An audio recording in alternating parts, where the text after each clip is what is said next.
So in the earlier case of the Shiv Sena, the disqualification process is still not over. Now this new case, do these numbers once again have to be proved on the floor of the House? So just to remind you what happened in the earlier round, they gave notice of disqualification. The Speaker gave 2 days time for a reply. The rules require a week or 10 days or something. The petition was brought in Supreme Court, and Supreme Court only said, don't take any action for 10 days, which is what the rules in any case would have required.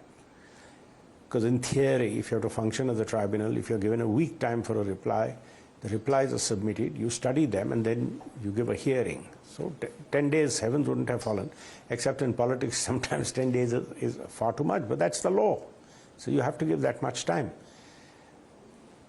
When the reverse was done, when the Shiv Sena faction said the Uddhav faction is the defectors, and they have voted against Eknath, they have given their disqualification petitions. The Uddhav faction got a stay from the Supreme Court. Virtually, I mean, there was an understanding in Supreme Court that the Speaker will not proceed with them. And then it was seriously argued that the Speaker has done nothing. So we had to remind them that before the previous Chief Justice, he took a statement from the person appearing for Shiv Sena saying, don't do anything. And now you're complaining. So you get an order from Supreme Court saying, don't do anything. And then you say, look, he has not done anything.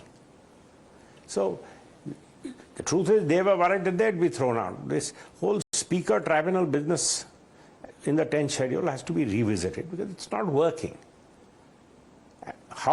What's the way out is another matter. But the real problem with the 10th schedule is having the Speaker, and also according to having the Speaker itself as the tribunal. As the tribunal. What should be replaced? What should it be replaced? You can have an external tribunal. You can have a High Court judge. See, in the election law, when you say you file a petition in the High Court, the High Court is only the designated tribunal. It actually is an election tribunal under the election law. Why should that principle not be applied to disqualifications? And judges can be requested to take this case out of turn. But isn't that taking issues of the legislature to the courts and having the courts arbiter? See, this is the fallacy. It is not an issue of the legislature.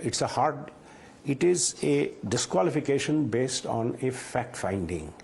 Have you abandoned your political party? Or have you defied a whip? These are the ground. What constitutes leaving a political party? What constitutes defying a whip? And we have seen over the years, especially the notion of having left a political party becomes a factual come legal issue, which invariably are being decided now by judges, because whatever the Speaker says, you're on the High Court and then in the Supreme Court.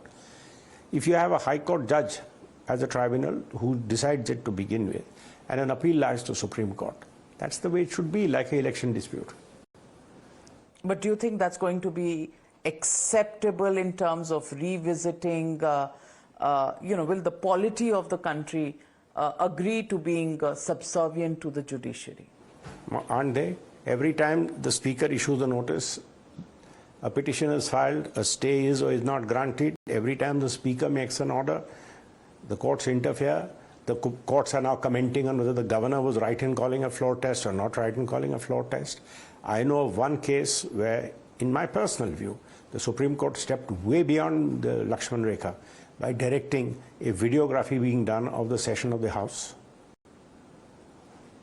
There was a direction once that you will have a vote and you will have it videographed. Now, if all this is allowed, deciding a dispute on disqualification is way below all this. So what do you think about the office of the Speaker and the office of the Governor?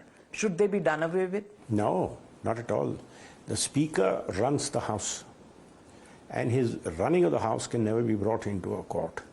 Here, the Supreme Court created the problem by saying the Speaker will function as an independent tribunal, and thought Justice Venkatachalaya with his notions of propriety said the Speakers will rise to the occasion and function as independent tribunal.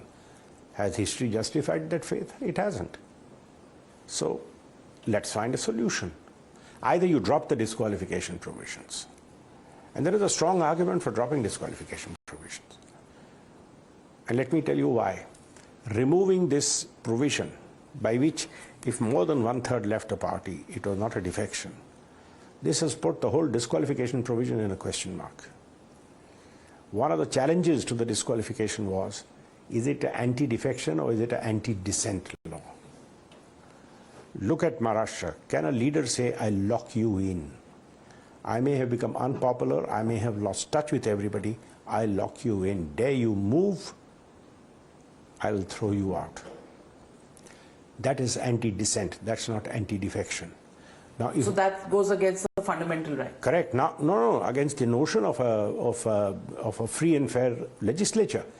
Take a case, if 9 out of 10 people want to leave and a leader is not allowing them to leave, or 8 out of 10 people want to leave, but they are not able because the controlling bosses of the party will not allow a party election. The controlling bosses of the party will not allow this to be a motion to be caused in the House. If 8 out of 10 people also say we want to leave, it's a defection. How do you get rid of an unpopular leader if he says that he refused to go? So that's why the law was, if more than one-third go, then it's not a defection. That means there's a split in your party. Split is not to be discouraged. Defection was ayaram gayaram, the individual fellows who walked around. We have gone way beyond that by dropping this provision. Now this whole thing needs a bit of an overhaul. Should that be brought back or not be brought back? How do you prevent this from degenerating into an anti-dissent law, which is what we saw in Maharashtra? And who decides? Speakers, have they really lived up to the expectation the Supreme Court had? Personally speaking, honestly, I don't think so. So